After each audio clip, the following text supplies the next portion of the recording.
So let's say the bracha. Baruch atah Adonai Adonai, Eloheinu melech haolam Haolam, asher Asher kidshanu Kidshanu, b'mitzvotav Mitzvah, v'tzivanu Vitzivanu, la'asok La'asro, b'divrei Divrei Torah. Torah. Amen. Okay, so let's pick up from and when they had become very joyous. Remembering what we I said. thought we read this paragraph. Wait a minute. Yes. I think we did. We did. Okay, well, if everybody says we did, then we did. I didn't know if we got to it, but okay. He wanted the happiness for his son, Right. unless it's, No, I think you're further down. no, I'm just saying if it's kind of repeated here, but no, okay. Okay. Well, we talked about the importance of serving with joy and the centrality in the Hasidic thought of joy, the value of joy. So the question here was, how can the king be joyous if the son is not? It's a kind of failure on the part of the son not to maintain a stance of joy, and not to put too fine a point on it, but one is expected to be joyous even though the emotions in a particular situation might not be conducive to the feeling of joy. Joy is a choice. It is a way to live that one can elect. So I guess we'll pick up at your suggesting when they had become very joyous. Is that something, I can't remember a place in the Torah where it's talking about joy. Well, the Oh. Song of the Sea. What? I'm sorry, what? The Song of the Sea. After the parting, after the Egyptians were killed. And then he got criticized. No, for the first, that's not the first thing. The first thing was tremendous joy. Right. But then the joy of the other people getting drowned was the problem. Yeah, and when the Jews were given manna at first, they were very happy about it. Sure. So I think there are many places where there's. Okay, good. Thank you. Good answer, Michael. Okay. So wait a minute. I'm pretty. I don't know why. I'm pretty sure we did not read this paragraph about the king being a stargazer. Did we read this? I don't remember the word stargazer, actually. No. All right. So let's pick it up at the beginning of this paragraph, and when they had become very joyous. Would somebody volunteer?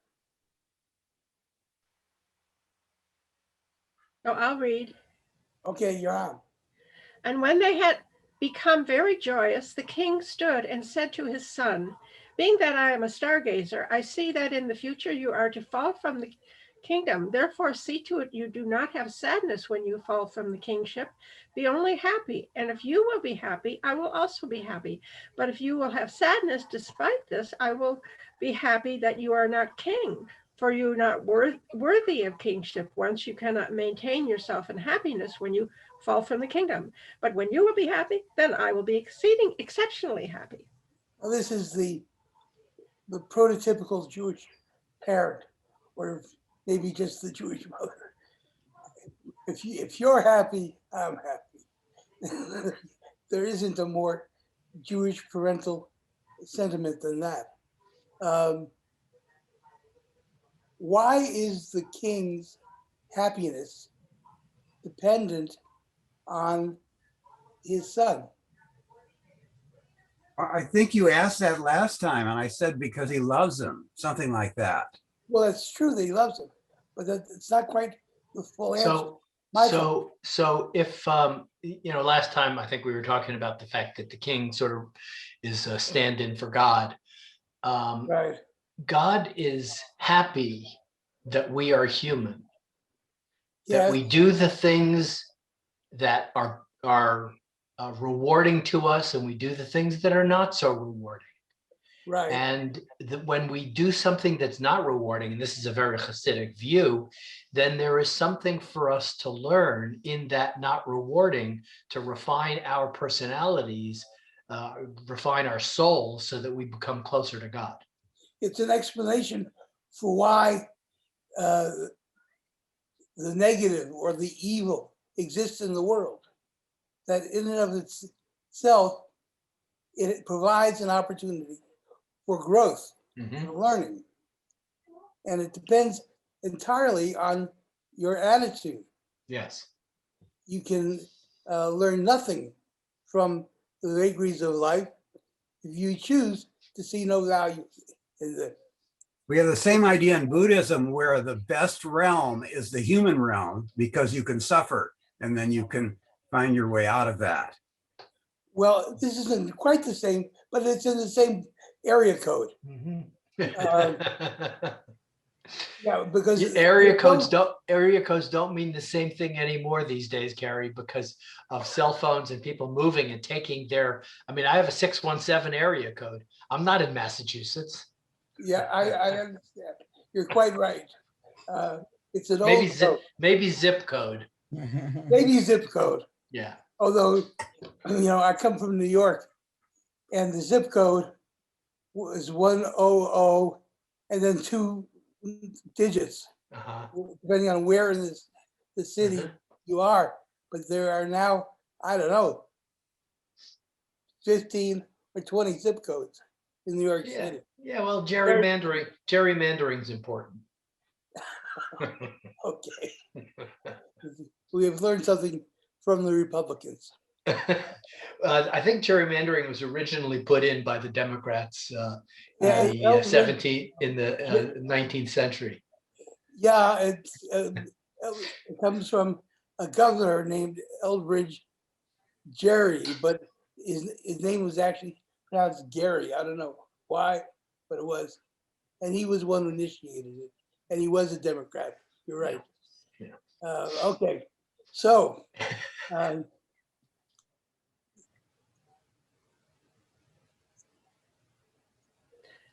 having sadness implies that you are not king. But why is being joyous so important about being the king, that if you are not joyous, you are disqualified? Mel Brooks said, "It's good to be the king." It is good to be the king. He was right in that and in so many things. Absolutely. I was also thinking of the current situation in Britain. Oh. And I think the Queen wants to live till her son is no longer with us because he's such a screw up. You're talking about Charles now. Yeah.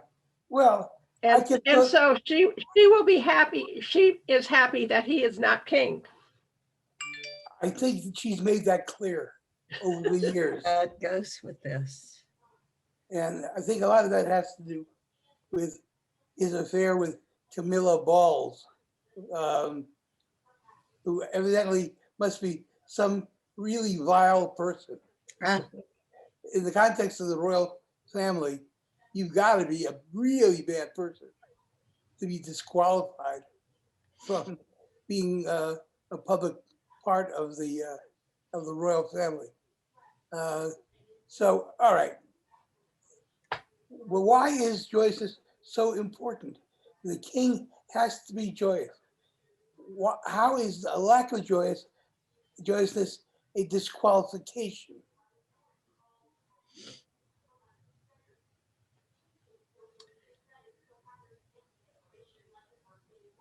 Well, what's that word? Well, there's a saying that you should be happy with your lot. And if Yes. so, if the son is um, if he does fall from the kingship, he should be happy anyhow. Find Yeah. something else to be happy about. Well, I think you're on the right track there. This is the Sesshu Hayakawa theory of being a good follower. You know, from the Bridge of the River Kwai, you shall be happy in your work. Of course, the point is there's nothing about the work that necessarily makes you happy. In fact, if you're the king and things don't go well, you have to be happy anyway. But why? What is the impact of the emotions or the emotional expressions of the king? Well, in a way, you're disgracing God if you're not happy, because God has done this creation. There's a magnificence. I'm not thinking of quite the right word, but you're not appreciating I think that the there's world. a lot of strength in that interpretation, Kim.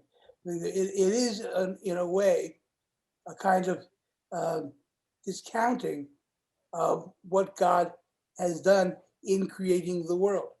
I'll give you an example, which in these days of gluten-free and so forth might not bear as much weight as it used to. But in Hasidic circles, it's against the law to be a vegetarian. And the reason that it's against the law to be a vegetarian is that God gave us the animals for food. And it's a rejection of God's gift not to eat meat. But you've also mentioned that the highest percentage of vegetarians are in Israel. That's true. That's also true. Yet another contradictory fact about Judaism. Well, none of them can be king. No, that's true. I think there the issue may have to do with a reaction to the Holocaust. Really? Yeah, well, so many people who came to Israel came out of the camps, and that experience impacted them profoundly and impacted Israel profoundly. Because I don't want to get into a whole nother conversation. No, but how would that be related to the food, to vegetarianism? Oh, because being a vegetarian is a rejection of something that is meant to be a pleasure that God has given us, that is namely the eating of meat. So what it's There's a kind of a memory thing that they're suffering. well, it's a rejection of God.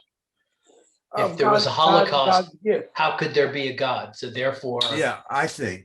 You know, the heck with this meat business. Yeah, I think that's true. So, I mean, there are many, many things that God bestows upon its creation, which might, from a certain point of view, be problematic. But the whole point of what we're discussing here is to understand that there is value even in things that are problematic or even wrong. And the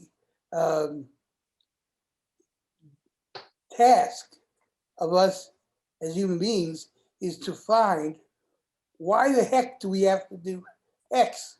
What's the value in that? What's the positive factor in that? So, all right. So I still don't understand the relationship between sadness and not being king. Oh, well. So here you are the king, and you are depressed and sad. What is the impact you're going to have on your subjects? Right, but that's not the only reason to be sad. I mean, No, a child of the sons could die, and that would be a reason to be sad. And would that disqualify him from being king? No, I don't think that he's talking about just the particular situation of falling from the kingship and being sad for that reason. That's well, I think it might be the other way around, that becoming sad disqualifies you from being king. I think you have to bear in mind that from a historical point of view, the idea that Jews were happy or sad really was a choice. Their lives were pretty bad. There was all sorts of oppression. There was all sorts of death and disruption. The idea is that in the face of all of that, one had to maintain a joyous approach to life. This is right out of, you might say, Viktor Frankl. The whole idea of finding meaning has to do with choosing to find meaning, even when the conditions of one's life are not conducive to finding joy. In the end, sadly, Frankl committed suicide. He wasn't able to do this ad infinitum, but it is the way that he lived through most of his life after being released from the camps. If you read his most popular book, A Man's Search for Meaning, you'll see a very, very profound exposition of this position.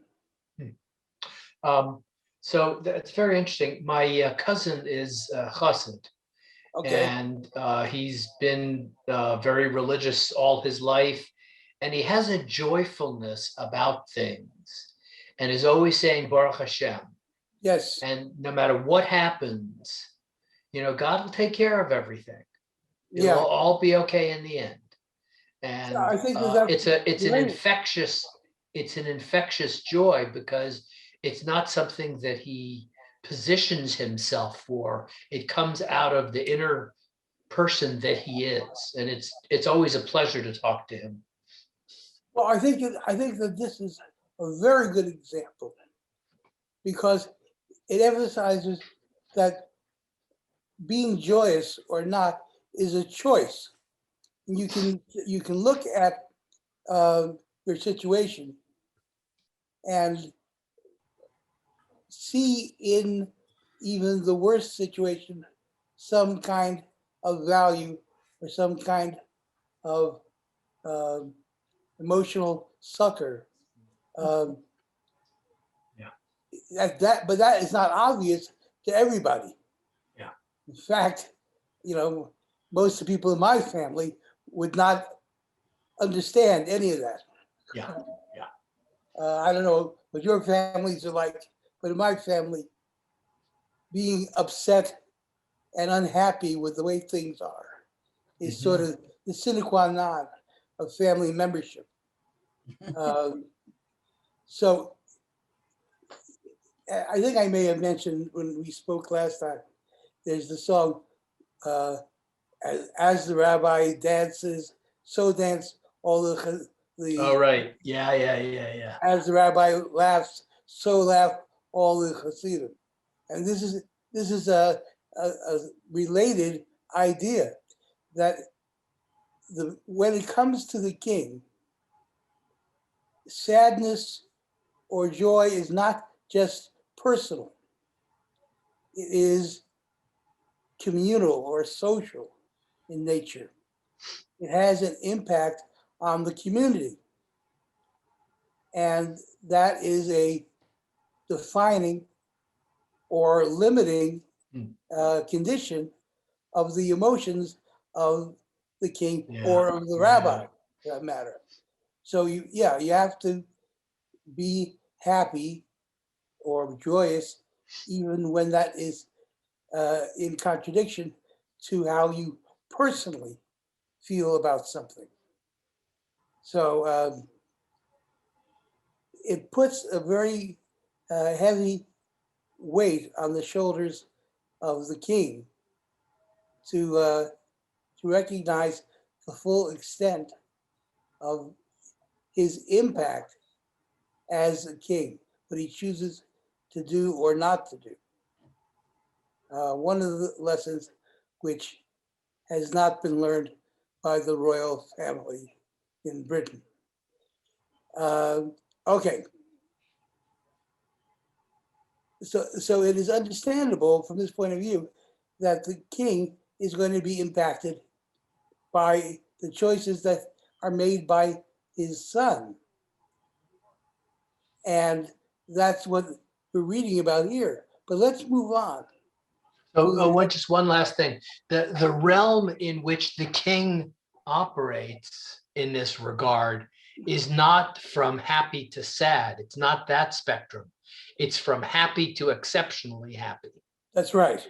Yes. So I think that feels very important. I think it is very important too. I agree with you, Michael, because the idea here is to express joy in God's creation, in what happens in the world. It is a much more extreme emotion than just being happy or satisfied. It is a rejoicing that may go beyond the explicit situation.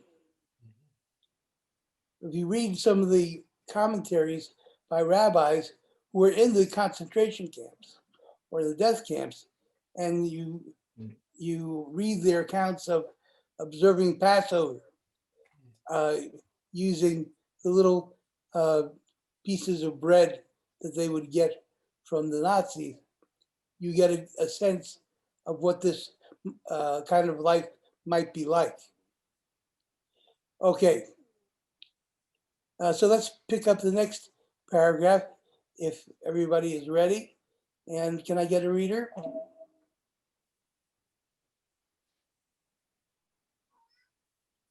Stephanie, I think you're talking, but you're muted.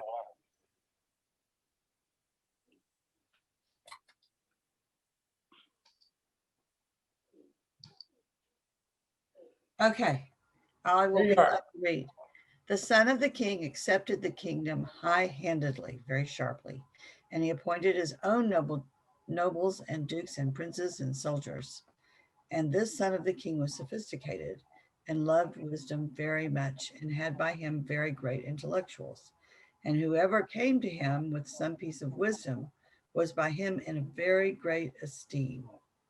And he would grant them honor and riches for their wisdom to each one according to his desire. One wanted money, he gave him money. One wanted honor, he gave him honor, anything for wisdom.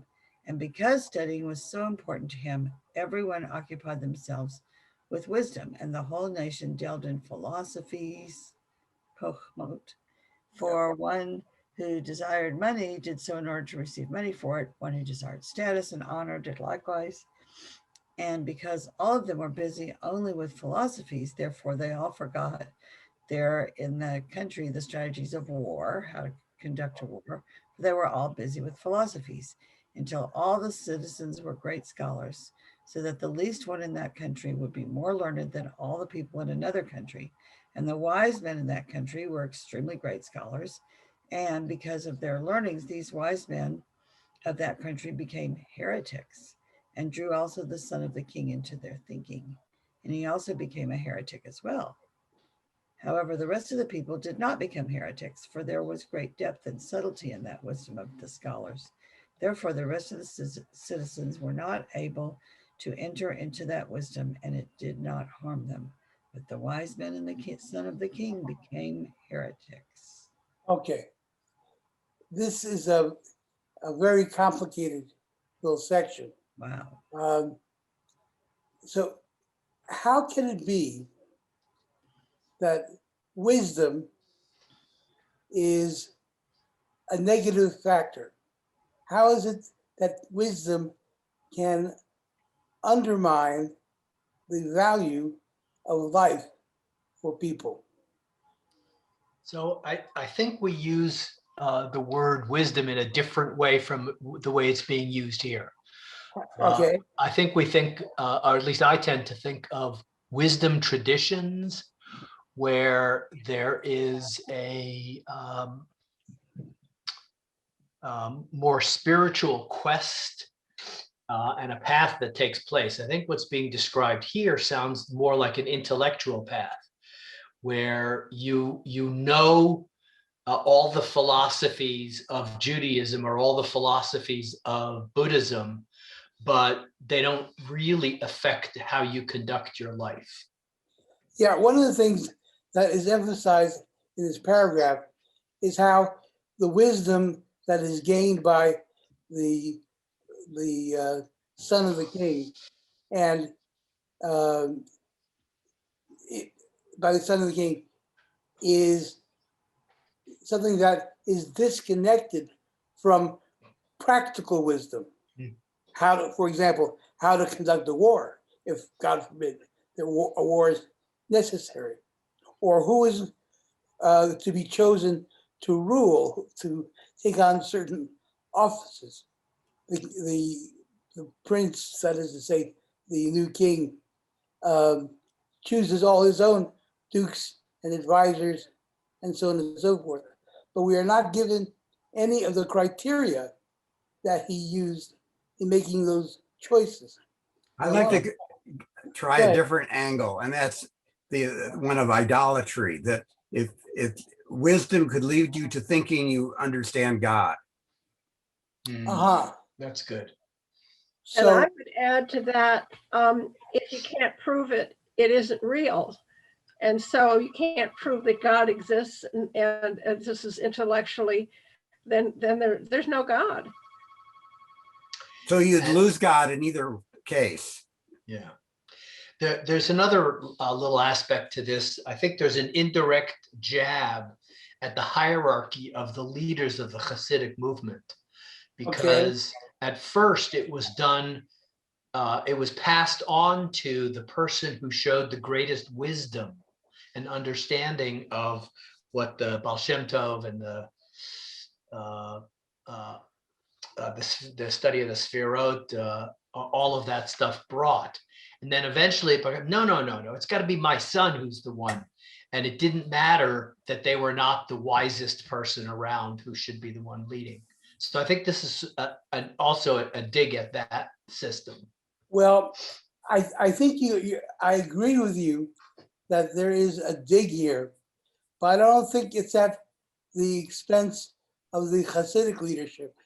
I think it's at the expense of the non-Hasidic leadership, the mitnagdim, the opposers, who valued learning tremendously, but were disconnected from things like following God with joy. It was a emotionless position. Yeah, Michael. Oh, I'm sorry. No, I didn't have anything to say. Well, all right. So the mitnagdim were opposed by the Hasidim precisely on these grounds, that they had created an intellectual Judaism where the philosophical understanding, the critical understanding of texts and so forth was the activity of Jewish life, and the accessible emotions like joy were not esteemed. You know, this is where you get these stories about the shepherd boy who goes into a high holiday service and plays his flute, and people are shocked and upset. But the rabbi is not, because it is a perfect example of the kind of joy that is valued. There's an even better example of that, although it's very much on a similar line. There is the story of the person who goes into services and simply recites the alphabet again and again and again. He doesn't know actually any Hebrew. He can't read the prayer book, but he does know his alphabet, so he can just sit there and say alphabet Gimel again and again and again. And somebody says, how can you sit here and just recite the alphabet? And his response is, God knows how to put the letters together. I don't have to do that. God will take the letters that I utter and will put them in the right order, and will express what needs to be expressed. That's his job, not my job. So, which is a very neat sort of, I'm sorry, dig, if you want to, I think it's a good term. Oh, I'm sorry, I'll be right back.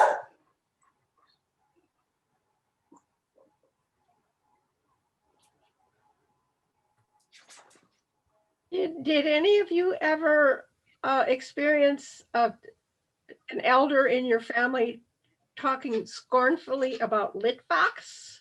Oh, yes. And I think that meant that they were the intellectuals and they didn't have the connection with God. And people in my family were scornful of the Litvox.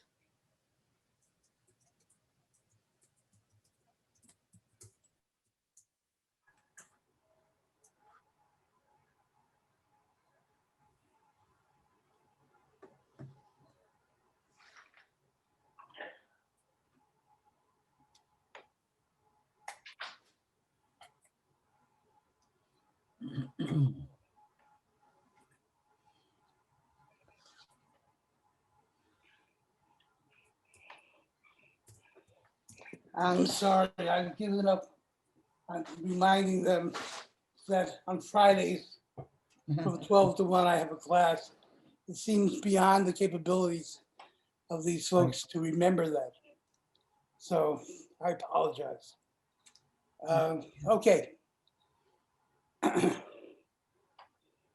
Yeah, you're mentioning the Litvox. The Litvox had a reputation of being dour, heartless, not taking pleasure in anything that they, except learning, studying text.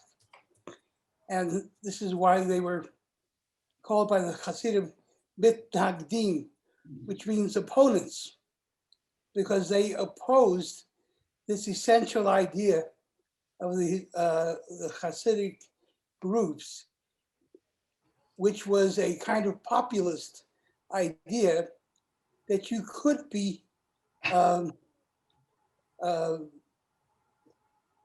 you could have spiritual value just by rejoicing without necessarily being learned, which is why it became a popular movement. So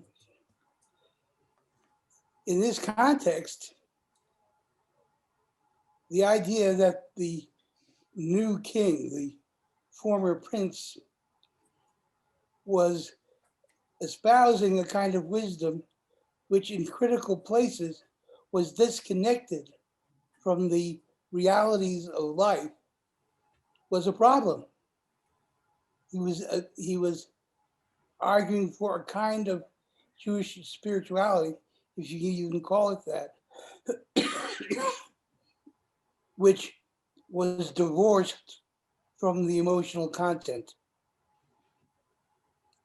So it's not surprising that this would be a disqualification for the king, because it would lead his subjects into error. They would turn into mitnagdim instead of being chasidim. They would value the study of the errorless study of the texts over the expression of joy in the actual situations in which they find themselves. And for the Hasidim, at least theoretically, emotions like joy much more important than being learned. Now, having said that, I will point out that this was a lie. Why was it a lie? Because the leaders of the Hasidic movement pretended to be ignorant of the law, but in fact were not at all ignorant of the law, and were themselves very deep scholars, just as the Mitnagdim were.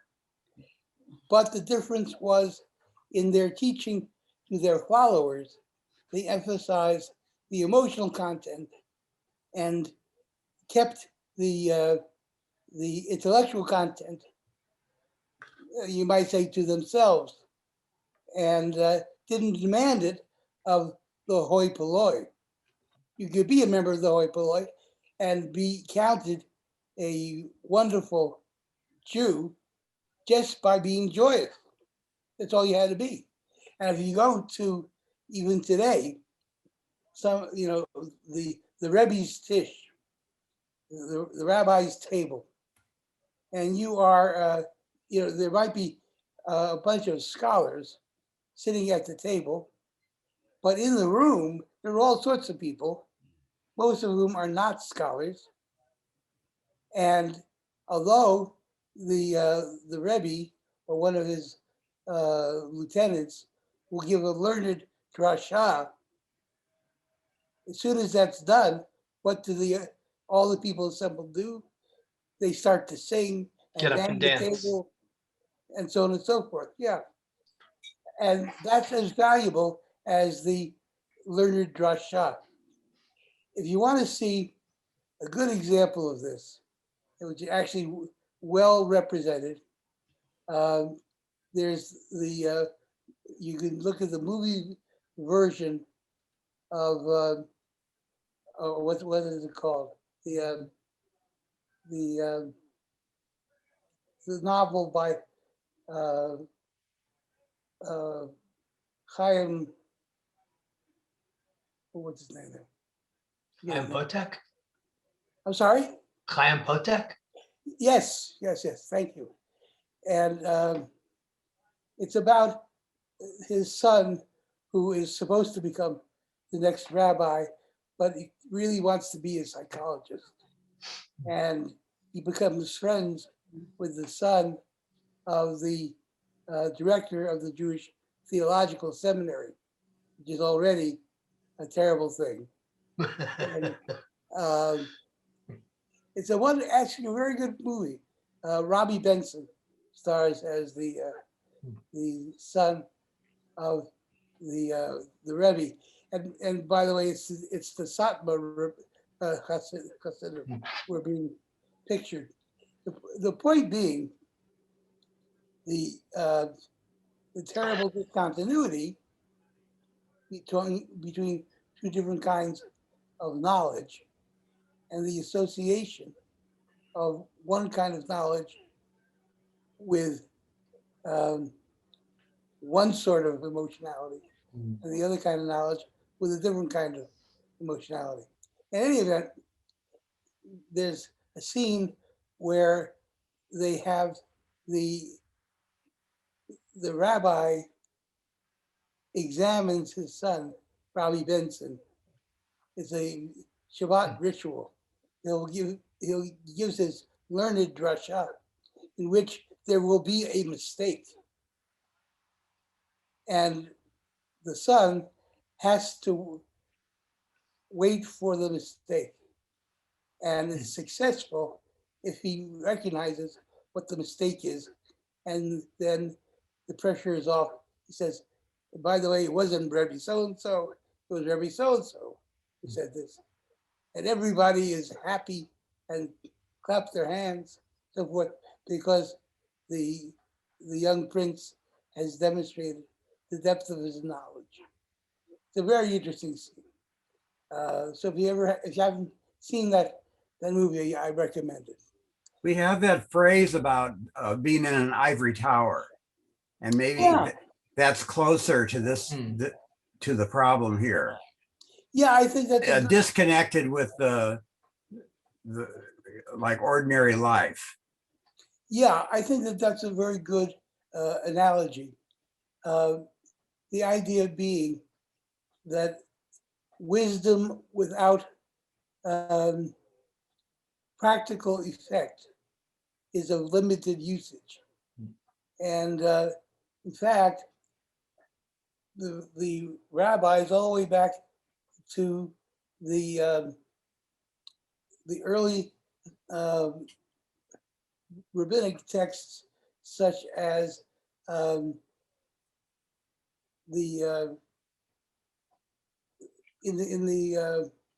the early versions of the Talmud, you have Pirkei Avot, and in that you will see the idea of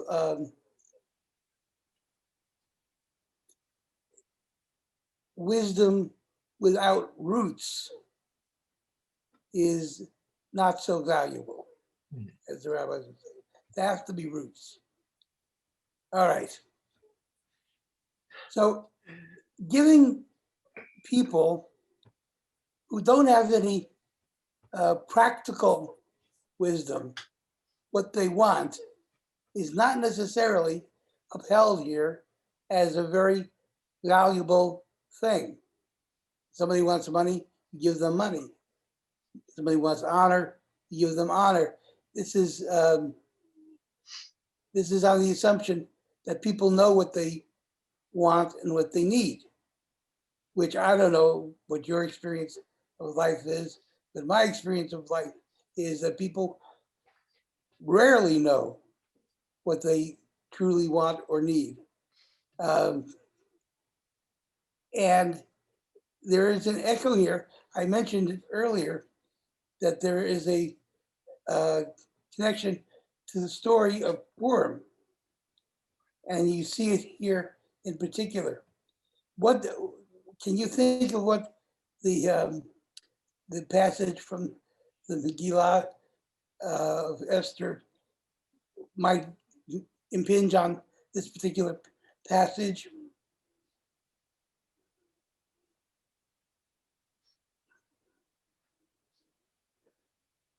There is a great party, and at that great party, the king asks the $64,000 question of Haman, which is what? Does anybody remember? What?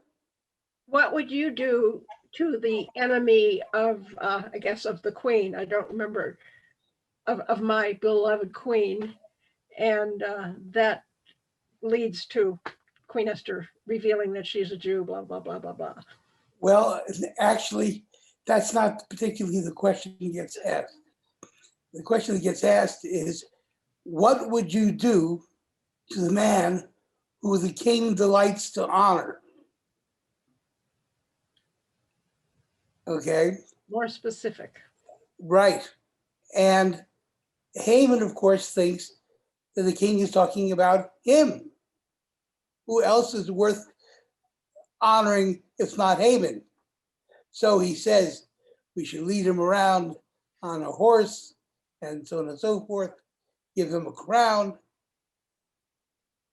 And then, surprise, surprise, the king says, that's what I want you to do. for the Jew Mordecai. And Haman has to lead him on the horse. So if he wasn't already an anti-Semite, he certainly becomes one as a result of this.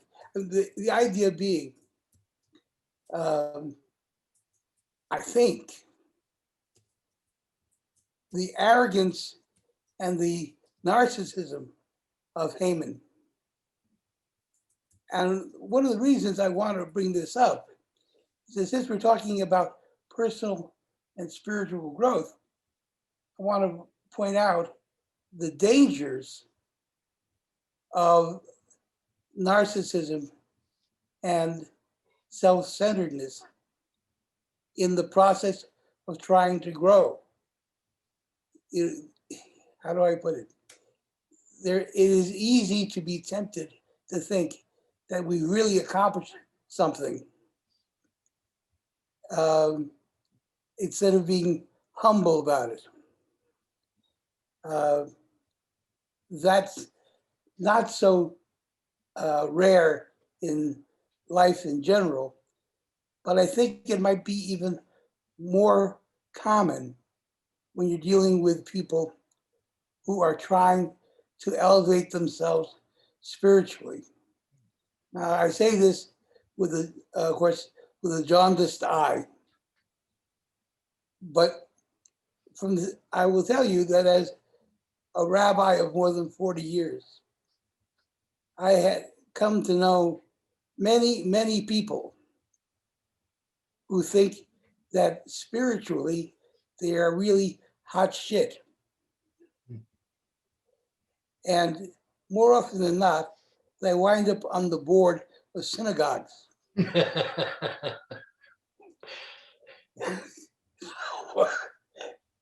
It would be good for these people to remember the limitations that they have, however much they have learned, or however much they know about spirituality or Jewish theology or whatever, that a little bit of humility is not a bad idea.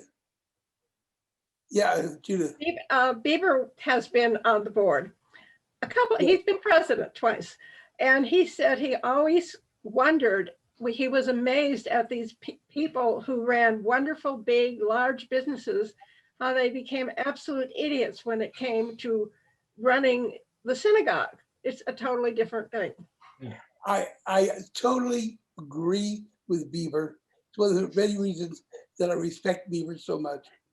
I would tell you, it's my analogy is the old Western, when the sheriff comes to town and requires that anybody who enters the saloon has to hang up their 6-gun. So whatever valuable weapon they had before is now unavailable to them. So these are the people who in the rest of their lives are very savvy, very successful, and so forth. But somehow walking into the temple, the saloon, makes them stupid. I mean, they forget all that they learned, things that they would never in a million years do in their real lives. They counsel for the synagogue to do. Now, I have learned, I must say, that this is not a uniquely Jewish situation. My Christian colleagues say it happens on their boards too. So it's not just Jews who have this fault. But the idea that you would go into a board meeting with a humble stance, thinking that you're going to make decisions as a member of the board based on cooperation and sharing and collaboration, so on and so forth. There are some people who do that, and they spend only one term on the board. there are other people who may be there for many, many years, but who believe that they know the answer to all the questions that are coming up. And I mention this in part because in terms of personal growth, you have to be able to take a humble stance. You have to be willing to take well-intentioned criticism. You have to be willing to think that there may be some value in some point of view which you don't maintain, that you haven't learned yet. I don't think that that is always the case. And sadly, I will say this, as they say, b'mifarash, explicitly. This is often true, especially of my rabbinic colleagues who think that they have the inner key to Jewish wisdom. And there are some who do, but there are mostly only some who think they do. So, I mean, there are many wonderful rabbis in the world. I don't mean to denigrate them, but there was a Hasidic master, his name is escaping me at the moment, who said, if you want to lead a Jew astray, find him a rabbi. And I think there's a lot of truth in that. Sad to say, you have to be able to maintain a reasonable detachment from your own ego and your own value, so-called, in order to be able to grow. And that is not an easy thing for most of us to do. So, all right. We are near the end of our hour. I did want to get a little bit further along in this paragraph. Kim's not here he just stepped out for a second, so. Oh, okay, well, let's see, did he give you control? No. Okay. Well, I'm not able to move the text because I don't think he gave me. No, it doesn't look it. No, that's too bad. Well, I will make one, we only have a few minutes, so I'll make one short comment. The word chokhmot, hakim, is an important word. Can anybody tell me what the word chacham means? A smart person, or is it a wise person? Well, its basic meaning is wise, but it often is used ironically. Okay. And so we refer to somebody who is definitely not wise and definitely not smart, and we say, Eza Chacham, what a wise guy. Yeah, wise ass. Wise, well, it may not be funny, in my mind, wise ass implies joking, but maybe it doesn't always. Yeah. But a Chacham is somebody who thinks they're wise, but is not. And also presents themselves as wise, but is recognized as not wise. We have all met such people in our lives, and they drive us up a wall because the idea of trying to explain to them why what they say is not so smart.